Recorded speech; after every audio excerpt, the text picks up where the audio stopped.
Bien-aimés, notre exhortation et prière de ce jour, c'est fixer un regard attentif sur le Sauveur et Seigneur, qui n'est pas seulement venu avec de l'eau, le sang et l'esprit, mais plus encore comme un miroir, de par le style de vie qu'il a transmis par un ensemble de caractères vivants, pour s'aimer en nous l'image des fils et des filles de Sion. Donc, en le prenant ici comme un modèle par excellence, nous pourrons parvenir aussi à l'excellence. Sur quoi nous nous rendons aussi des personnes mises à part, spécialement pour le ciel. Bien-aimés, nous parlerons ici de quelques-uns pour capter l'atmosphère favorable dans notre quotidien. Comme premier caractère admirable, l'amour. Alors la Bible nous dit dans Marc chapitre 1 verset 11, « Et une voix fit entendre des cieux en ces paroles.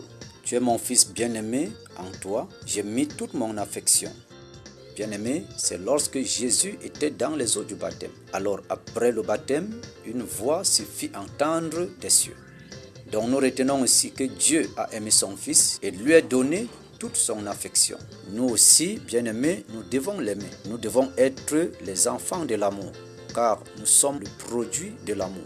Jésus même, pour venir dans le monde, il a fallu que l'amour domine sur lui. Donc il nous a aimés avant d'accepter de venir souffrir et mourir pour nous. Bien-aimés, nous devons aimer comme Jésus nous a aimés sans condition. Et nous ajoutons que ce que Dieu aime, nous devons aussi l'aimer. Si Dieu aime une personne, un homme, un enfant, un leader, un responsable, aimons cette personne. Car nous devons apprendre à aimer ce que Dieu aime. Quelle que soit la nature humaine qui peut nous présenter l'image de la personne. Si Dieu aime cette personne, aimons cette personne. Nous serons appelés les fils de l'amour. Deuxième élément, la douceur. Dans Jean chapitre 1 verset 29, la Bible dit que Jésus est l'agneau de Dieu qui est venu ôter le péché du monde. Donc là, nous parlons de l'agneau, car pour venir dans le monde, Jésus a pris plusieurs formes. Mais celui qu'il fallait présenter à cet effet, lorsqu'il fallait ôter le péché du monde, c'était l'agneau. Il est venu sous forme de l'agneau pour ôter le péché. Alors l'agneau a plusieurs qualités, mais ce qui nous intéresse ici, c'est la douceur, car l'agneau est doux. Et la Bible nous dit encore qu'il y a une douceur qui émanait de Jésus. Donc bien-aimés, cultivons la douceur en nous, en tant qu'enfants de Dieu, qui va nous amener à changer, à transformer l'environnement, à attirer des personnes, même les plus méchants, pour une transformation. Troisième élément, l'humilité. Alors nous allons lire ici dans Philippiens chapitre 2, verset 8, qui nous dit « Il s'est humilié lui-même, se rendant obéissant jusqu'à la mort, même jusqu'à la mort de la croix. » Donc bien aimés, nous parlons ici de l'humilité. Nous devons cultiver l'humilité, nous devons être humbles. Alors cette nature nous permet de collaborer avec les éléments de notre destin, avec des choses ou alors des personnes de notre destin. Car ceux qui ont crucifié Jésus ont participé à l'accomplissement de son destin. Alors il a fallu que Jésus soit humble pour ne pas les repousser, quoiqu'il était un Dieu. Donc il a fallu l'humilité pour qu'il les accepte, quoiqu'elles étaient là pour le brutaliser et le crucifier. Car la vérité est qu'ils étaient les membres associés au destin de Jésus. Donc bien aimés, sûrement il y a des personnes, il y a des choses qui doivent s'associer à notre destin. Mais cette fois-ci, ces choses ou alors ces personnes sont éloignées de nous parce qu'il nous manque de l'humilité. Ou alors par moments, nous les avons chassés, refoulés à cause du fait que nous ne sommes pas humbles. Mais ce que nous allons comprendre, il y a certaines choses ou alors certaines personnes qui doivent absolument nous accompagner pour qu'on puisse accomplir notre destin.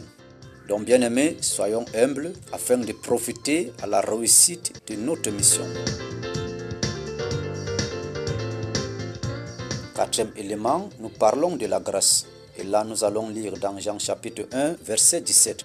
La Bible dit « Car la loi a été donnée par Moïse, la grâce et la vérité sont venues par Jésus-Christ. » Donc, bien aimés, là, nous prenons la grâce. Jésus était la grâce, il est venu nous faire grâce. C'est pour cela que nous sommes les fruits de la grâce. Nous aussi, bien-aimés, nous devons faire grâce là où la grâce mérite. Car étant les enfants de la grâce, il y a certaines choses ou alors certaines personnes qui pourront aussi parvenir parce que nous les avons données ou alors nous les avons fait de la grâce. Nous nous devons aussi manifester la grâce pour continuer à garder cet état et cette connexion avec notre Seigneur Jésus-Christ. Continuons aussi pour parler de la vérité. Nous lisons dans Jean chapitre 14, verset 6 qui nous dit « Je suis le chemin, la vérité et la vie ». Donc nous tirons là le mot vérité. Bien-aimés, la vérité, c'est la liberté. La vérité, c'est la parole de Dieu. La Bible dit « Vous connaîtrez la vérité, elle vous affranchira et elle vous rendra libre ». Cette vérité, c'est la parole de Dieu. Cette parole de Dieu, c'est le Fils de Dieu que nous devons connaître, qui nous rend la liberté et qui nous conduit au salut. Qui a dit ce jour à Pilate qu'on est en train de me crucifier à cause de la vérité. Donc encore plus, la vérité nous éloigne de la corruption, du mensonge. Lorsque nous vivons la parole de Dieu, nous sommes dans la vérité. La vérité attire en nous la justice. Donc bien-aimés, cultivons la vérité afin que cette vérité nous maintienne dans la liberté. Et dans le royaume de Dieu, ce sont ceux qui sont libres qui peuvent y entrer. Nous poursuivons ici avec la vie. Un autre élément, une autre grâce. Qu'est-ce que la vie? Écoutons dans Jean chapitre 6, verset 63. La Bible dit, les paroles que je vous ai dites sont vie et esprit. Donc là, nous prenons la vie. La parole de Dieu est la vie et Jésus est venu pour nous donner la vie. C'est vrai, c'est la grâce qui nous permet d'entrer dans le royaume. Mais on entre dans le royaume lorsqu'on a la vie. Et la vie se trouve dans la parole de Dieu, qui est venue nous montrer comment on peut chercher la vie et comment on peut la voir à travers les saintes écritures qui entrent en nous et laissent en nous la vie. Voilà pourquoi la Bible dit, ces paroles sont vie et esprit. Lorsque nous recevons ces paroles laissent en nous la vie. Cette vie en même temps nous épargne de la mort physique et même spirituelle. Bien-aimés, cultivons la vie en gardant et en demeurant dans la parole de Dieu. Un autre élément, la simplicité. Nous pouvons le voir dans Marc chapitre 1 verset 9. L'Esprit est descendu sur lui comme une colombe. Donc le Saint-Esprit qui descendait sur Jésus dans les eaux du baptême avait la forme de la colombe. Donc la colombe ici non seulement a pris la forme du Saint-Esprit, mais ne s'est pas éloignée de sa nature de la simplicité. En même temps, la Bible nous dit, soyez simples comme les colombes. Donc les colombes sont les créatures simples. Donc bien-aimés, cultivons la simplicité qui nous permet d'attirer toute personne pour les communiquer une certaine grâce. Jésus, qui était simple, mangeait même avec les pécheurs parce qu'il voulait les communiquer la grâce du salut. Donc la simplicité permet non seulement aux personnes même compliquées de s'approcher de nous, mais aussi favorise une communication avec des personnes ayant perdu espoir. Alors cela nous permet de leur transmettre ce qui était impossible pour eux. Donc la simplicité attire et donne l'occasion et la possibilité à tout le monde. Nous rendons grâce à Dieu. Bien aimé, nous allons parler d'un autre élément pour clore notre entretien, qui n'est pas la fin, il y en a encore beaucoup plus, car Jésus était rempli. Cet élément, c'est la puissance. Alors dans Marc chapitre 1 verset 7, pendant que Jean-Baptiste parlait de Jésus, la Bible dit, « Il vient après moi, celui qui est puissant que moi. Je ne suis même pas digne de délier la courroie de ses sandales. » Donc là, il s'agit de la puissance. La puissance était en Jésus et Jean-Baptiste a confirmé cela. Jésus était rempli de la puissance, une autre nature qui se manifestait en lui, qui était en lui et qui se ressentait dans l'atmosphère qui l'environnait. Mais bien aimé, nous notons aussi qu'il y a beaucoup d'éléments qui attirent la puissance en soi. Donc on ne peut pas voir directement la puissance. Il faut un certain nombre d'éléments, mais particulièrement la parole de Dieu, de la manière dont nous la vivons et de comment elle influence notre vie. La puissance détruit ce qui est négatif. La puissance en même temps attire et soumet des choses résistantes. La puissance te permet d'évoluer dans le monde adverse. Donc bien aimé, nous avons besoin de tous ces éléments et de laisser que cette nature nous impacte, car nous en avons besoin pour l'accomplissement de notre destin.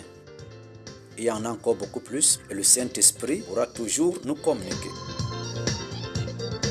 Donc notre exhortation et notre prière est que ces spécialités, ces qualités, pendant que nous les recevons et que nous avons la foi que cela est possible, en même temps nous recevons cela dans notre esprit, celui qui rend l'impossible au possible peut accomplir, car il nous demande la disposition et la croyance. à ceux qui ont cru, à ceux qui l'ont reçu. Il les a donné le pouvoir. Alors le but de cette parole, c'est qu'elle change quelque chose en toi, bien-aimé. Car dans toutes ces qualités, chaque spécialité avait un travail dans le monde à travers Jésus. Donc nous remarquons qu'il y a des personnes que Jésus captivait par la simplicité, par l'amour, par l'humilité, par la grâce, par la douceur et ainsi de suite. Alors ces qualités en nous laissent la présence effective de Jésus en nous et nous amènent à pouvoir. Et la présence de Jésus étant en nous va nous amener et nous conduire à une liberté, à une vie, à une grâce, à une délivrance, à un pouvoir, à une capacité. Donc nous croyons que à travers cette parole et avec notre foi, nous pouvons déjà affronter notre délivrance et la déclarer. Nous pouvons affronter notre guérison et la déclarer. Nous pouvons affronter notre bonheur et le déclarer. Donc, bien-aimé, pendant que tu reçois ces paroles, associées à tes déclarations, associées à ta foi, connectées à ton esprit qui est en train de recevoir cette parole, il y a un transfert dans la situation ou alors le problème que tu traverses. Et face à cette parole, rien ne peut la résister. C'est pour cela que je déclare, bien-aimé, qu'à travers cette parole, que tu reçoives ta guérison, tu reçoives ta délivrance, que tu entres dans ton bonheur. À travers cette parole, prends ta guérison, prends ta délivrance, prends ton bonheur, prends ta réussite. À travers cette parole, prends ta grâce et entre dans l'atmosphère, dans le climat qui va te favoriser d'accomplir. Car cette parole dans ton esprit va changer quelque chose dans le règne de l'esprit. Et ton cœur sera rempli. En même temps, entre dans la protection de cette parole, dans la vie de cette parole, dans la délivrance de cette parole, et vis la victoire face à tout ce qui peut se présenter, peu importe. La grâce de Dieu est encore manifestante.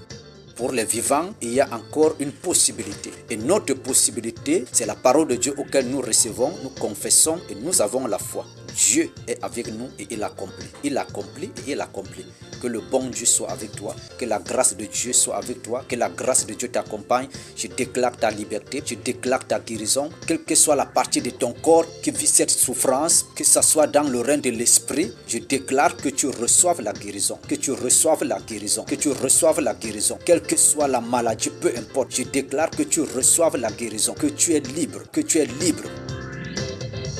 Pendant que je déclare cela, tu confesses aussi avec moi et tu déclares que la maladie est partie, que le problème est parti, tu déclares que la situation est rabaissée, tu déclares ta protection, la liberté de ta famille, la paix dans ta vie, tu déclares la joie, la paix dans ton foyer, tu déclares la paix dans la famille, tu déclares la joie, tu déclares la liberté dans ta famille, la protection de ta famille, de tes enfants, tu déclares la réussite, la victoire et l'échec dans le monde des ténèbres.